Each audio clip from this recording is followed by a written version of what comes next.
पूरे देश में हर गांव में गली मोहल्लों में ईवीएम के खिलाफ आवाज उठ रही है और केवल उठ नहीं रही, बहुत मजबूती के साथ में आवाज उठ रही है। और ये आवाज साथियों इतनी मजबूती के साथ हमें उठानी है कि न केवल सरकार बल्कि इलेक्शन कमीशन जो इस देश के प्रधानमंत्री की गुलामी में लगा हुआ है उसको भी ये समझ में आ जाए कि जनता अगर खड़ी हो जाएगी तो बख्शेगी किसी को नहीं, चाहे कोई भी हो। आप में से किसी को डरने की जरूरत नहीं है।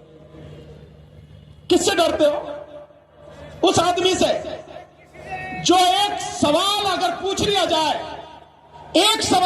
लिया जाए, तो उसकी टांगें यूं कांपने लगती है। उस आदमी से डर रहे हो? नरेंद्र मोदी से? जो आदमी हर चीज को छुपाता है, जो व्यक्ति सच को सामने आने नहीं देता, जो व्यक्ति झूठे आंकड़े पेश करता है, गुमराह करता है, उस आदमी से डर रहे हो आप? 10 साल में हिम्मत नहीं हुई उसकी कि एक प्रेस कॉन्फ्रेंस कर ले, उस आदमी से डर रहे हो?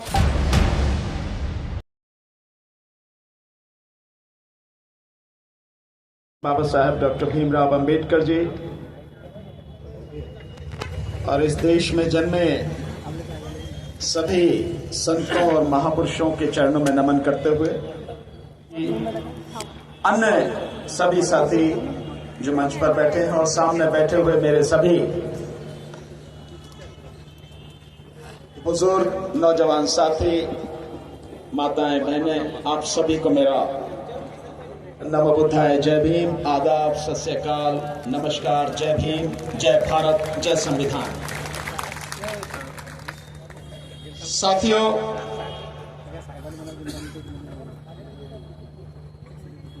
बहुत मुश्किल के बाद हम लोगों को जीने का अधिकार मिला।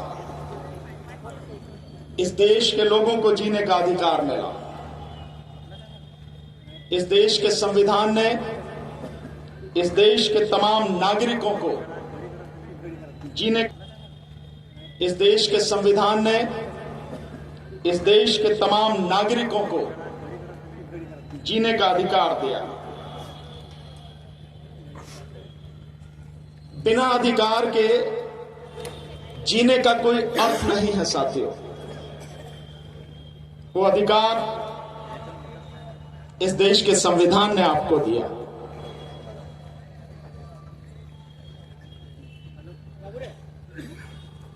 लेकिन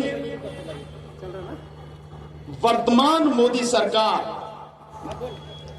इस देश के नागरिकों से वो अधिकार छीनना चाहती है। और अगर आप छीनना चाहते हैं तो क्या हम लोग मुर्दे हैं कि यूं ही छीनने देंगे आपको? होगी आपके पास ताकत, आपके पास तोप तमंचे होंगे, फौज होगी, पुलिस होगी, लेकिन हम भी तो हैं भाई, ऐसे ही थोड़ी कुछ छिन जाने देंगे। पर साथियों, इसके लिए लड़ना पड़ेगा। बिना लड़े आपको कुछ मिलना नहीं। और लड़ाई इस बार बहुत आर पार की लड़ाई होनी है। कोई साधारण लड़ाई नहीं है ये केवल एक मशीन को हटाने भर की लड़ाई नहीं है। ये लड़ाई इस देश के 140 करोड़ नागरिकों और इस देश के 100 करोड़ मतदाताओं के संवैधानिक अधिकार, मूल अधिकार और मानव अधिकारों को बचाने की लड़ाई है साथियों।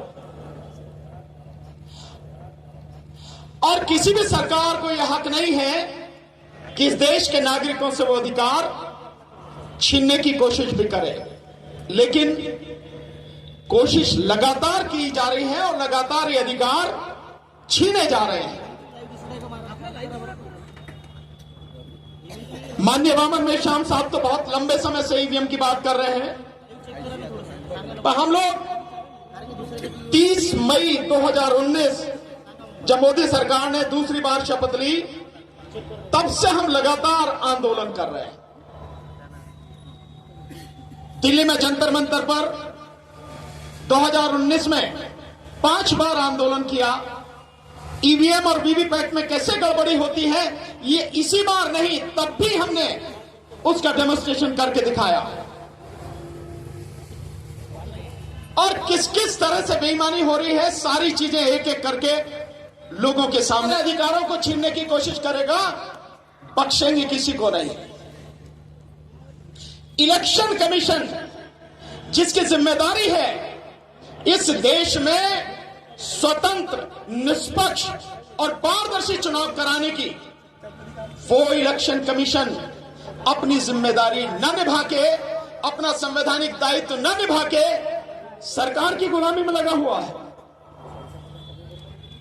माना मैंने कि इलेक्शन कमीशन को आज की तारीख में मोदी जी ने पूरी तरह से अपने हाथ में ले लिया है कि जिसको चाहेंगे वो बनाएंगे, लेकिन पहले भी तो सरकार ही बनाती थी इलेक्शन कमीशन को। बावजूद उसके इस देश ने टीएन शेषन जी जैसा इलेक्शन कमिश्नर देखा है। उनको भी तो सरकार ने नियुक्त किया था, लेकिन उस व्यक्ति ने अपने आप को मानसिक गुलाम न बना के देश के संविधान और देश की जनता के प्रति ईमानदारी से अपनी जिम्मेदारी निभाई और किसी भी सरकार की बात न मानकर स्वतंत्र, निष्पक्ष और पारदर्शी चुनाव कराया। ये सारी व्यवस्था देश के संविधान में है। ऐसा कुछ भी नहीं है कि जो संविधान में ना हो। अभी आदरणीय फिरदौस मिर्जा साहब ने उस अमेंडमेंट के विषय में बताया आपको, जो बाबा साहब ने इलेक्शन कमीशन के विषय में लेकर आए, और बहुत ही सावधानी से इलेक्शन कमीशन को स्वतंत्र रखा जाए, उसकी सारी व्यवस्था देश के संविधान में अनुच्छेद 324 में की गई है।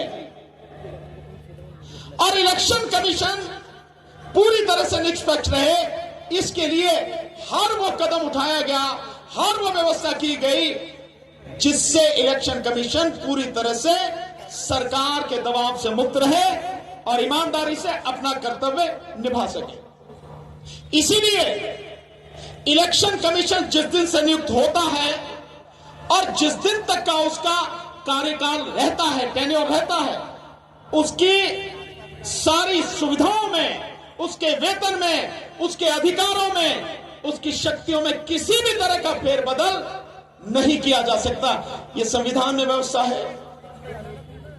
और यही नहीं, उसको हटाने की व्यवस्था भी इतनी मजबूत की गई है कि उसको हटाने के लिए महाभियोग यानी इंपीचमेंट की प्रक्रिया अपनानी पड़ती है, जो सुप्रीम कोर्ट के जजेस को हटाने के लिए है।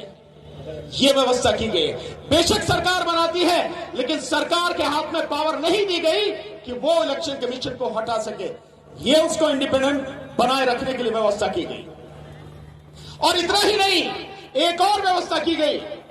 आपने देखा होगा कि हाई कोर्ट के जज हैं, सुप्रीम कोर्ट के जज हैं, ये भी सेवानिवृत्त होने के बाद, रिटायरमेंट के बाद में कहीं किसी कमीशन के चेयरमैन, मेंबर, कहीं पे गवर्नर और कहीं पे आपने देखा होगा कि राज्यसभा में जाएं, ये व्यवस्था भी इलेक्शन कमीशन के लिए पूरी तरह से बंद की गई है। रिटायर होने के बाद इलेक्शन कमीशन को किसी भी विभाग में, किसी भी डिपार्टमेंट में कहीं भी नियुक्त नहीं किया जाएगा। यह सिर्फ इसलिए है ताकि इलेक्शन कमीशन पूरी तरह से इंडिपेंडेंट होकर काम करे, देश के लोकतंत्र और देश के संविधान को बचाने के लिए अपनी संवैधान की जिम्मेदारियों को निभाए। लेकिन इलेक्शन कमीशन कुछ और ही कर रहा है। इलेक्शन कमीशन कह रहा है कि हम कह रहे हैं ईवीएम ठीक है। कौन हो भाई तुम? तुम्हारी औकात क्या है? तुम इस देश के सिंपल एक पब्लिक सर्वेंट, और पब्लिक माने जनता, सर्वेंट माने नौकर। तुम जनता के नौकर हो और जनता मालिक है। वो जैसे कह रही है तुम्हें वो करना है, और जनता कह रही है ईवीएम से चुनाव नहीं होगा, तो तुम्हें कुछ सोचने की जरूरत नहीं, ईवीएम से चुनाव बंद करा देना चाहिए तुरंत। लेकिन वो कहता है कि विश्वास करो। हम यहां नागपुर में हैं, नागपुर में दीक्षा भूमि, यहां हैं हम। और इस दीक्षा भूमि में जब 1956 में बाबा साहब ने बौद्ध धर्म की दीक्षा ली। वही बौद्ध धर्म के प्रणेता तथागत बुद्ध कहते हैं कि किसी भी बात को इसलिए मत मान लेना कि आपके माता पिता कह रहे हैं, किसी भी बात को इसलिए भी मत मान लेना कि आपके गुरु कह रहे हैं, किसी भी बात को इसलिए भी मत मान लेना कि कोई संत महात्मा कह रहे हैं, या किसी भी बात को इसलिए मत मान लेना कि मैं कह रहा हूं। इससे बड़ा कोई आधार नहीं हो सकता सच्चाई को स्थापित करने का और सच को जानने का। उन्होंने अपने लिए भी कहा कि किसी को इसलिए मान लेना किसी बात को कि मैं कह रहा हूं। किसी भी बात को तभी मानना जब आप अपने अनुभव से, ज्ञान से इस निष्कर्ष पर पहुंचो कि यह बात सही है और इससे बहुत से लोगों का कल्याण होगा। और जनता का नौकर कह रहा है कि मैं जो कह रहा हूं इस बात को मान लो। और वो जनता का नौकर जब 5 जनवरी को हम लोगों ने दिल्ली में पटियाला हाउस कोर्ट से मार्च करने की बात कही कि इलेक्शन कमीशन के पास जाएंगे और उनसे कहेंगे 50 ईवीएम मशीनें हमें दो, हम बताएंगे कि कैसे मैनिपुलेशन होती है इसमें। वही इलेक्शन कमीशन डर गया, हमें 50 मशीनें देने को तैयार नहीं। हम लोगों को पुलिस के माध्यम से डिटेन कराया गया, सरकार और इलेक्शन कमीशन दोनों डर गए। और उसके बाद में जब 6 जनवरी 2024 को दिल्ली में जंतर मंतर पर हमने बाकायदा डेमोन्स्ट्रेशन दिखा के सरकार को और इलेक्शन कमीशन को नंगा कर दिया और कहा कि इस तरह से गड़बड़ी होती है, प्रदर्शन करके दिखाया। उसके बाद ईवीएम लेके जगह जगह घूम रहा है। 40,000 गाड़ियां उतारी हैं इलेक्शन कमीशन ने। इलेक्शन कमीशन का तो नाम है, वैसे तो मोदी जी ने उतारी है, कि उस पर लिखा हुआ है ना गाड़ी पे, मोदी की गारंटी, यही लिखा हुआ है। सो आप जो दुनिया को बताते फिर रहे हो, लोगों को बताते फिर रहे हो, उनसे साइन कराते फिर रहे हो, हमें दिखाओ ना। ये क्या बताएंगे लोग, इन्हें क्या पता है?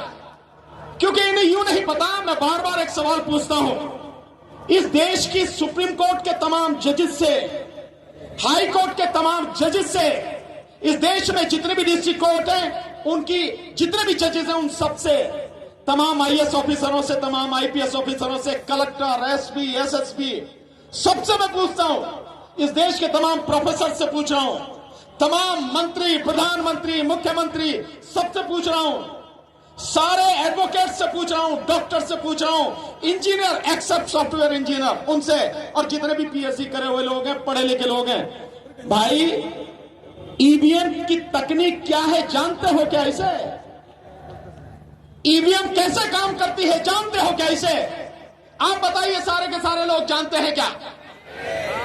मुझे लगता है चुप बैठे ही जानते हैं शायद। तो बताइए, सारे लोग जानते हो क्या? कोई नहीं जानता। 100 करोड़ के लगभग मतदाता हैं, उनमें से 99% लोग नहीं जानते कि इसकी तकनीक क्या है, ये कैसे काम करती है। और फिर भी पिछले 20 साल से लगातार अंधों की तरह हम लोग सारे के सारे वोट दिए जा रहे हैं। कभी मन में सवाल नहीं आता, भाई पारदर्शिता जो चुनाव का सबसे पहला एक धर्म है, एक फर्ज है, वो कहां है? कहां है पारदर्शिता? 3 मशीनें इस्तेमाल होती हैं, एक में बटन दबाया जाता है, दूसरे में 7 सेकंड के लिए फोटो दिखाई जाती है। जिसकी फोटो दिखाई जाती है वो कागज दिया नहीं जाता, उसकी गिनती नहीं होती, और जिसमें पता नहीं है कंट्रोल यूनिट कि हमारी वोट गई भी है, नहीं भी गई, कहां गई है, किसको गई है, उसकी गिनती की जाती है। इससे ज्यादा बड़ा अधर्म, इससे बड़ा देशद्रोह कोई होगा क्या? लेकिन बावजूद सरकार इसको लगातार बरकरार रखने चाहती है। लेकिन मोदी जी, आप इस बार बहुत ध्यान से सुन लें, इस बार हम 2024 का लोकसभा चुनाव ईवीएम से नहीं होने देंगे। आप में जितनी ताकतें लगा लो, इलेक्शन कमीशन में जितना दम है लगा ले, ये देश की जनता इस बार बताएगी कि चुनाव वैसे होगा जैसे हम चाहते हैं, और वो केवल और केवल बैलेट पेपर से होगा। साथियों, भारत माता की जय, जय संविधान। इसलिए साथियों, आप सबको कमर कसनी होगी। ध्यान रखना, हमें वोट डालने जरूर जाना है।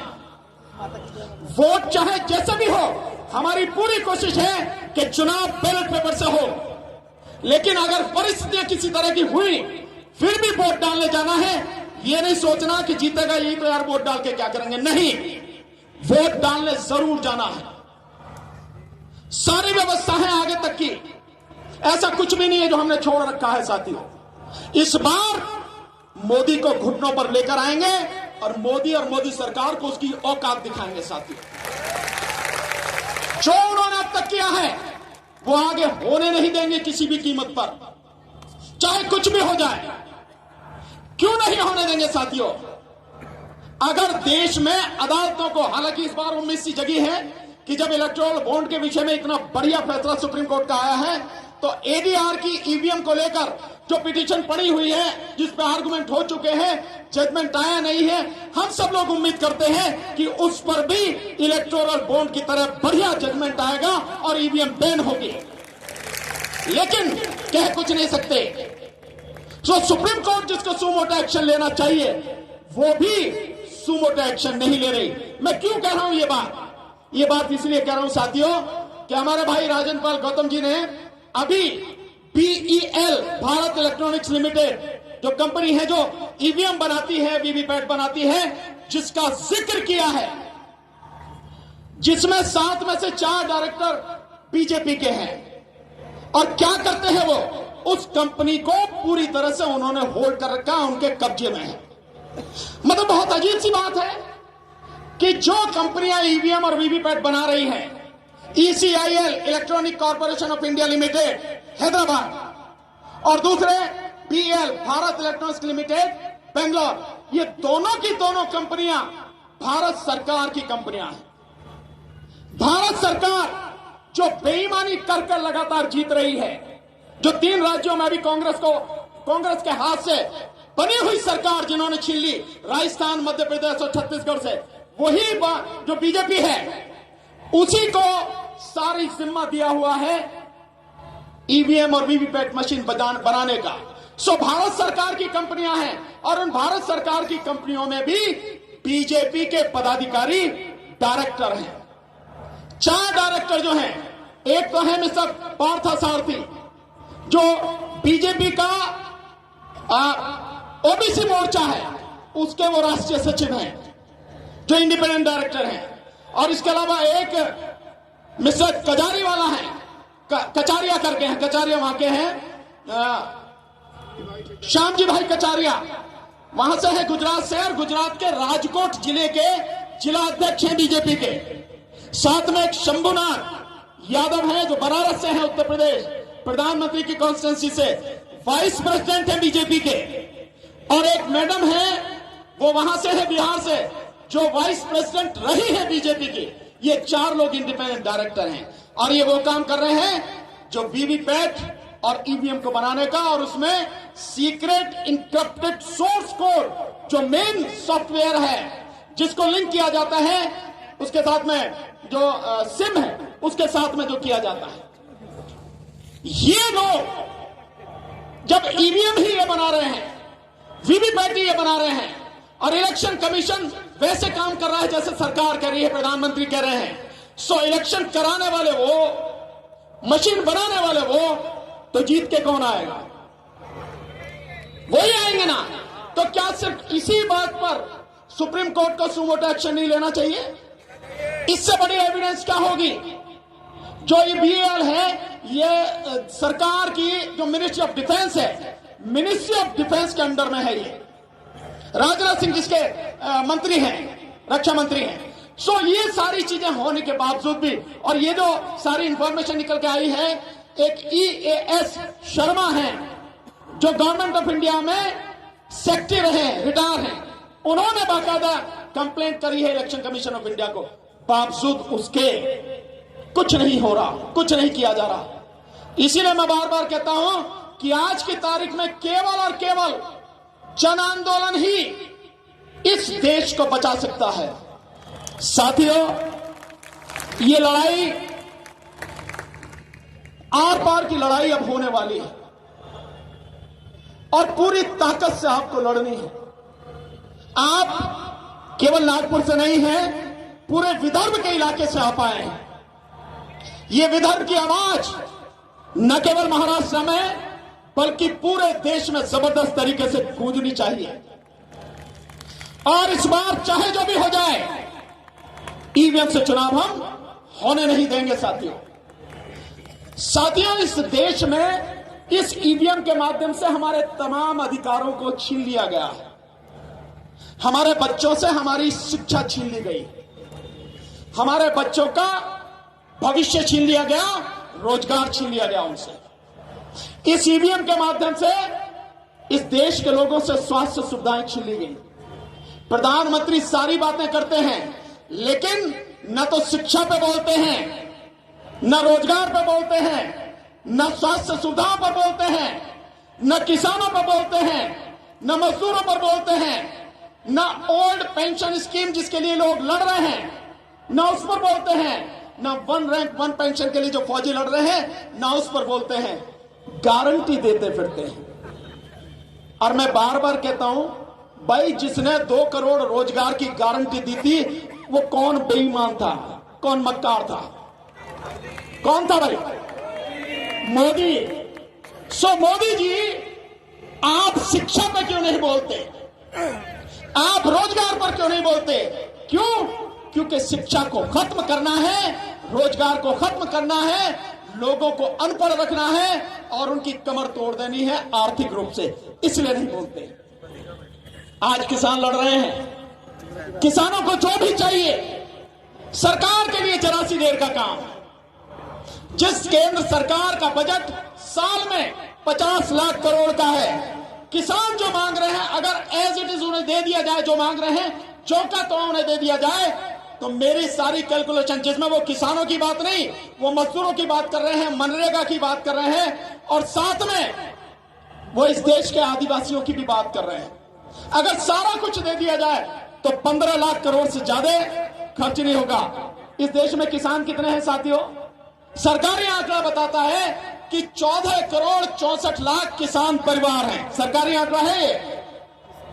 इसमें 85% सीमांत और मझोले किसान हैं, यानी लगभग 12.5 करोड़।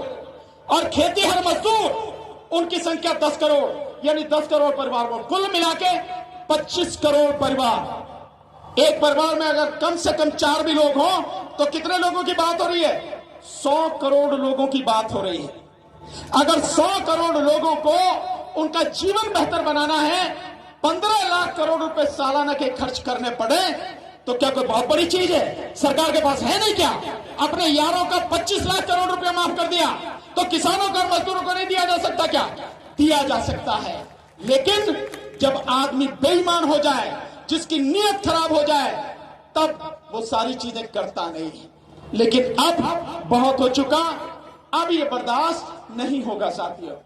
एक बात और आपको बताऊंगा, जिस वीवीपैट को लगाया गया था 2013 के जजमेंट के बाद, 8 अक्टूबर 2013 का जो जजमेंट था, सुब्रमण्यम स्वामी बनाम इलेक्शन कमीशन ऑफ इंडिया, आदरणीय वामन मेश्राम जी की तरफ से भी जो पिटीशन थी उसको भी टैग किया गया था उसमें।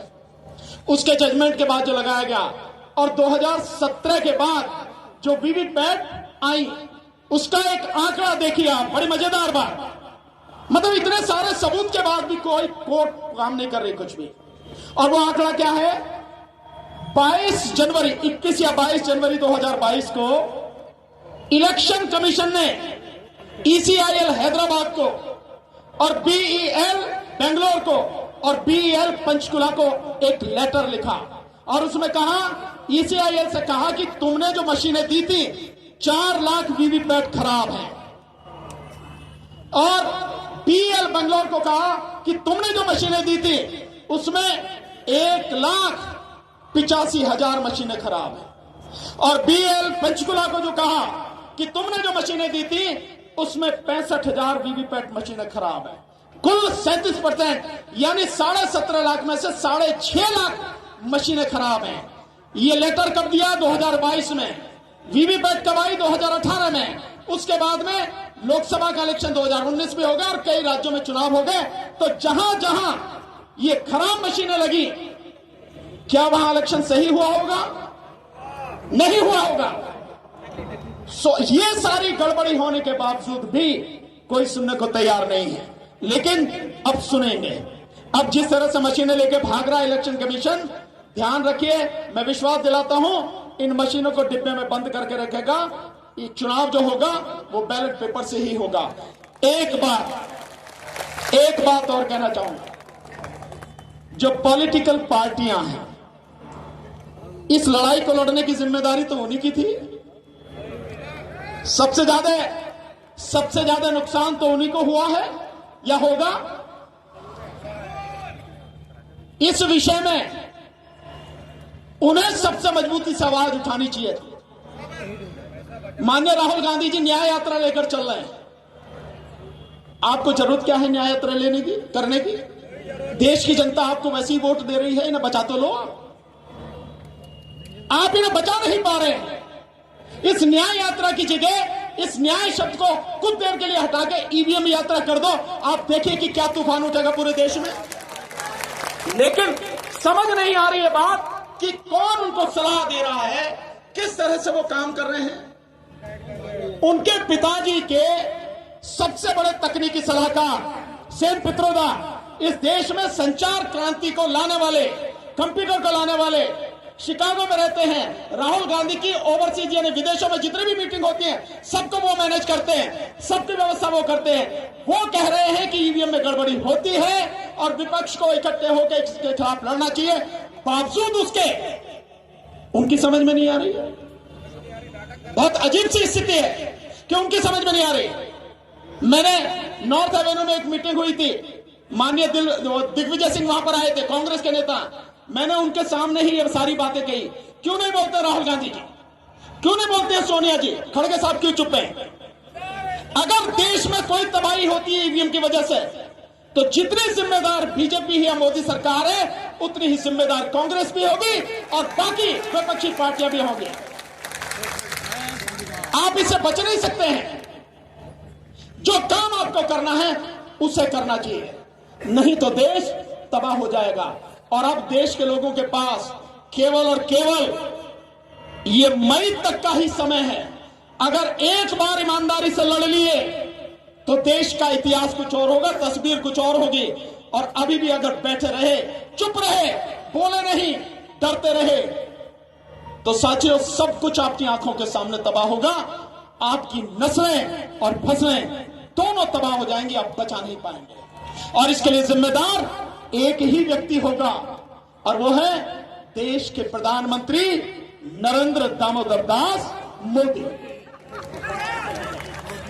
ये बात आप सबको समझने की जरूरत है साथियों, अन्यथा कुछ बचेगा नहीं। अगर चुनाव ईवीएम से हुआ, मैं बार बार कह रहा हूं, आपके यहां कह के जा रहा हूं, अगर चुनाव ईवीएम से हुआ तो मोदी निश्चित रूप से जीत के आएगा। और अगर जीत के वो आया तो आगे इस देश में चुनाव होने वाला नहीं है। ये आप लिख लेना बात मेरी, क्योंकि जिस मकसद को लेकर चल रहे हैं 2025 में हिंदू राष्ट्र की घोषणा, सो हिंदू राष्ट्र की घोषणा करेंगे तो लोकतंत्र में नहीं हो सकती, वो राजतंत्र में ही हो सकती है। और राजतंत्र थानों से चलता है, अदालतों से नहीं चलता।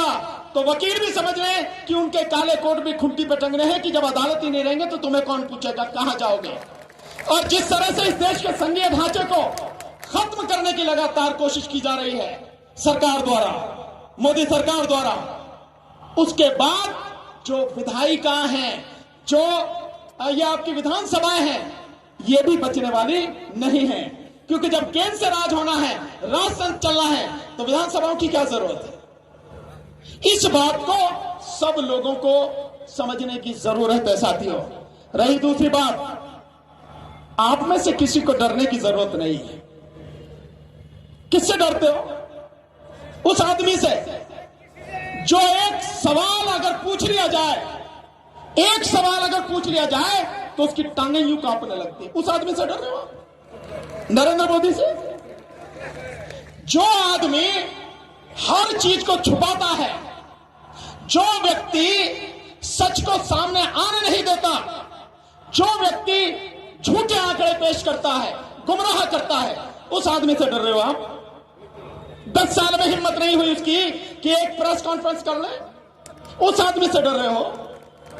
मुझे और महमूद पराचा को हत्या करने की सीधी सीधी साजिश प्रधानमंत्री नरेंद्र मोदी और अमित शाह की है, हमें जानकारी मिली है। कहीं भी मारा जा सकता है, पर जब तक मौत नहीं आई उसका बाल भी बांका कोई नहीं कर सकता, और जिस दिन मौत आएगी उस दिन कोई बचा भी नहीं सकता। बावजूद उसके हम उसकी आंखों में आंख डाल के उसके साथ संघर्ष कर रहे हैं और चैलेंज करते हैं कि मोदी जी, अगर आपको देश के लोग इतना ही पसंद करते हैं, आपकी मन की बात का इतना ही असर है, आपकी गारंटी का इतना असर है, 2024 का चुनाव ईवीएम से नहीं बैलेट पेपर से होने दो, और उसके बाद अगर तुम 40 सीटें भी जीत के ले जाओ, हमेशा के लिए समाज और राजनीति छोड़ देंगे साथियों। हिम्मत नहीं है,